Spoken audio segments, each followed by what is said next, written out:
Friends, welcome back to my YouTube channel NEET educators. मैं हूं उत्कर्ष और आज हम करेंगे गॉस थ्योरम। तो गॉस थ्योरम है क्या? तो जो गॉस थ्योरम है, it gives the relation between the electric flux through any closed hypothetical surface and the charge enclosed by the surface. ठीक है, मतलब जो ये गॉस थ्योरम है ये रिलेशन बताती है इलेक्ट्रिक फ्लक्स, जो कि हम फाई ई से डिनोट करते हैं, किसी भी क्लोज हाइपोथेटिकल सरफेस से जो कि उसके अंदर कोई एक चार्ज हो तब। ठीक है, तो जो हाइपोथेटिकल सरफेस है इसको हम गॉसियन सरफेस भी कहते हैं क्योंकि गॉस थ्योरम में है। ठीक है, तो it states that the electric flux through any close surface is equal to 1/ε0 times the net charge q. तो जो गॉस थ्योरम है ये कहती है कि जो इलेक्ट्रिक फ्लक्स है वो हमारा चार्ज अपॉन एप्सिलॉन जीरो का रेशियो होता है। ठीक है, जैसे कि हमने लास्ट वीडियो में क्या पढ़ा था कि जो हमारा इलेक्ट्रिक फ्लक्स है वो क्या है, ई डॉट डी है।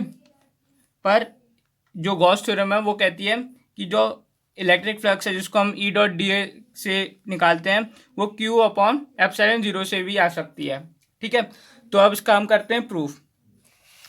तो let us consider a point charge plus Q situated at O inside a closed surface. ठीक है, A let dA be small area element surrounding a point P, जैसा कि डायग्राम में दिख रहा होगा। ठीक है, तो जो हमारा इलेक्ट्रिक फ्लक्स होगा वो क्या होगा, ई डॉट डी ए, जैसा कि लास्ट वीडियो में बताया था। अब क्योंकि इसके बीच में एंगल है तो cos थीटा आ जाएगा, तो क्या होगा हमारा ये E D A cos theta. ठीक है, अब हम यहाँ पे हम वैल्यू रखेंगे ई की, इलेक्ट्रिक फील्ड की, तो वो हमारी क्या थी, वो थी हमारी 1/4πε0 into q by r square. ठीक है, तो अब इसमें जब वैल्यू रख देंगे तो ये हो गया d phi by e is equal to q by 4πε0 d a cos theta upon r square. ठीक है, अब देखो यहाँ पर जो ये हमारा d a cos theta upon r square है ये वैल्यू होती है डी ओमेगा की, और जो डी ओमेगा होता है उसको कहते हैं हम सॉलिड एंगल। ये अब आप सोच रहे सॉलिड एंगल है क्या है, तो जो हम एंगल यूज़ करते हैं मैथ्स में, ज्योमेट्री में, वो होता है हमारा वन डायमेंशनल। पर जो हमारे सॉलिड एंगल है ये हमारा है थ्री डायमेंशनल। जैसे कि फिगर में दिख रहा होगा जो सर्कल बन रहा है जहाँ पे डी ओमेगा लिखा है वो हमारा सॉलिड एंगल है। ठीक है, तो इसकी वैल्यू होती है हमारी d a cos theta upon r square. तो अब इसकी जगह पे हम लिख देंगे डी ओमेगा, तो अभी क्या हो गया, d phi e is equal to q upon 4πε0 d omega. ठीक है, अब now the total electric flux through the entire surface a, अब ये तो केवल पार्ट था डी ए था, अब पूरी सरफेस पे आएगा। ठीक है, तो क्या हो जाएगा, phi e is equal to q by 4πε0। अब क्योंकि ये क्या है टोटल सरफेस के लिए, तो कैसे आ जाएगा, ये साइन आ जाएगा, ये किसका, ये क्या डिनोट करता है, क्लोज सरफेस एरिया को, और क्या आ गया डी ओमेगा। ठीक है, अब जो ये close surface area D omega है इसकी वैल्यू होती है 4π। ठीक है, अब देखो कैसे होती है, अभी मैंने डी ओमेगा की क्या वैल्यू बताई थी, d a cos theta upon r square. ठीक है, अब अगर उसके बीच में एंगल नहीं है, सिंपल हम मानते हैं, तो क्या होगा, ये d a upon r square होगा कि नहीं। ठीक है, अब जैसा कि डायग्राम में दिख रहा है तो वो एक किसका है, वो सर्कल का एरिया है। ठीक है, तो वहाँ पे क्या आ जाएगा आर स्क्वायर, यहाँ पे डी ए की जगह पे हम आर स्क्वायर रख देंगे, तो ये तो आर स्क्वायर से आर स्क्वायर कट गया। ठीक है, तो इसलिए इसकी वैल्यू क्या आ जाती है 4π। 4π का मतलब पाई की वैल्यू क्या होती है 90 इंटू 4 360 हो गया, तो डी ओमेगा पूरा एक सर्कल होता है। ठीक है, तो now close surface area of d omega is equal to 4π the solid angle subtended by the entire area a, जैसा कि डायग्राम में दिख रहा है। तो फाई की वैल्यू क्या हो गई, यहाँ पे इसकी जगह पे हम 4π रख देंगे, तो क्यू अपॉन 4πε0 इंटू 4π, तो 4π से 4π कट गया, तो हमारा अब क्या बच गया क्यू बाय एप्सिलॉन जीरो। यही क्या थी हमारी गॉस थ्योरम, जो कि क्या थी, it states that the electric flux through any close surface is equal to 1/ε0 time the net charge q.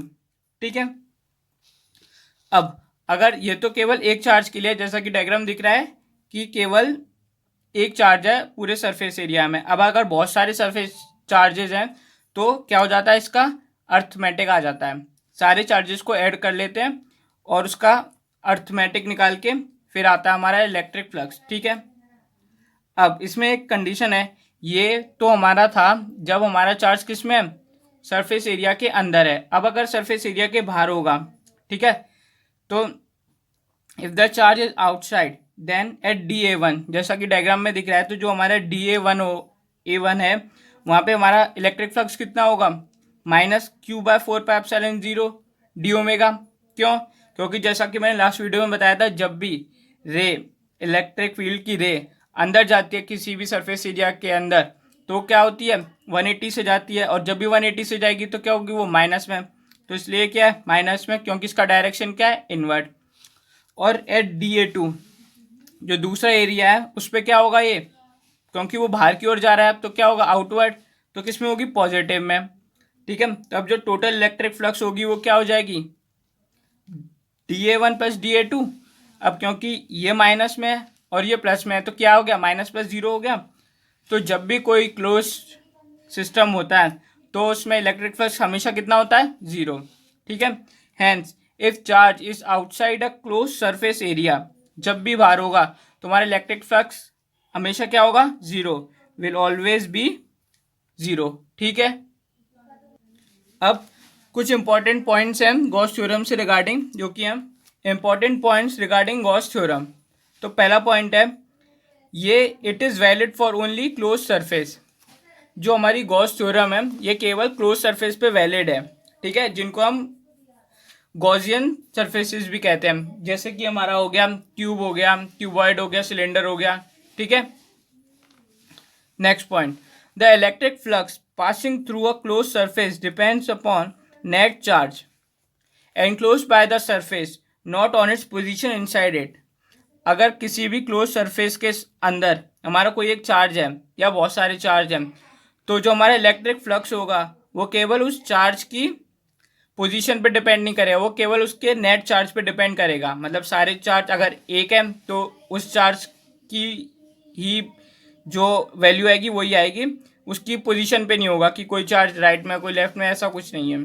ठीक है, तो थर्ड और लास्ट पॉइंट है वो है the net electric flux through a close surface due to the charge outside the surface is 0। जैसा कि अभी हमने देखा था, अगर कभी भी क्लोज सरफेस से बाहर हमारा कोई चार्ज होगा तो उसका इलेक्ट्रिक फ्लक्स क्या होगा, 0। ठीक है, अब है प्रॉपर्टीज ऑफ गॉसियन सरफेस। अब हमारी गॉसियन सरफेस क्या है, तो जो हमारी गॉसियन सरफेस है वो एक आर्बिट्रेरी क्लोज सरफेस है जो कि 3 डायमेंशनल स्पेस में है। ठीक है, जिससे हमें फ्लक्स का वेक्टर फील्ड पता चलता है। ठीक है, और इसके कुछ एग्जांपल्स हैं, जैसे कि हमारे सरफेस ऑफ स्फेयर है, हमारा सिलेंडर है, क्यूब है, एक्सेट्रा। ठीक है, ये तो हमारे एग्जांपल हैं गॉसियन सरफेसेस के।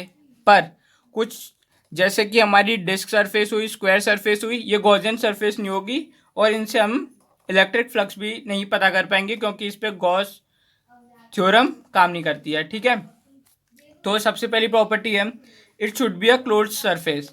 ओपन सरफेस नहीं होनी चाहिए, जो गॉसियन सरफेस होंगी वो क्लोज सरफेस होंगी। ठीक है, नेक्स्ट पॉइंट है this surface must pass through the point where electric field is to be calculated.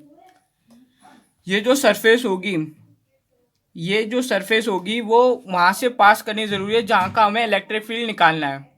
ठीक है, तभी तो हमारा डी ओमेगा और डी ए आएगा, जो एरिया होगा लेंगे तभी तो हमारा आएगा, वरना अगर हम कहीं से पास कर रहे हैं और कहीं का एरिया ले लेंगे तो वो नहीं आएगा। ठीक है, जो लास्ट पॉइंट है वो है the surface must have a shape according to the symmetry of the source.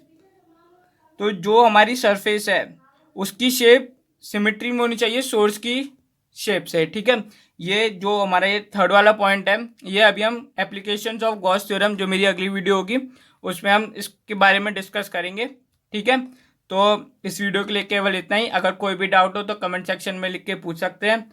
और thank you for watching this video till and.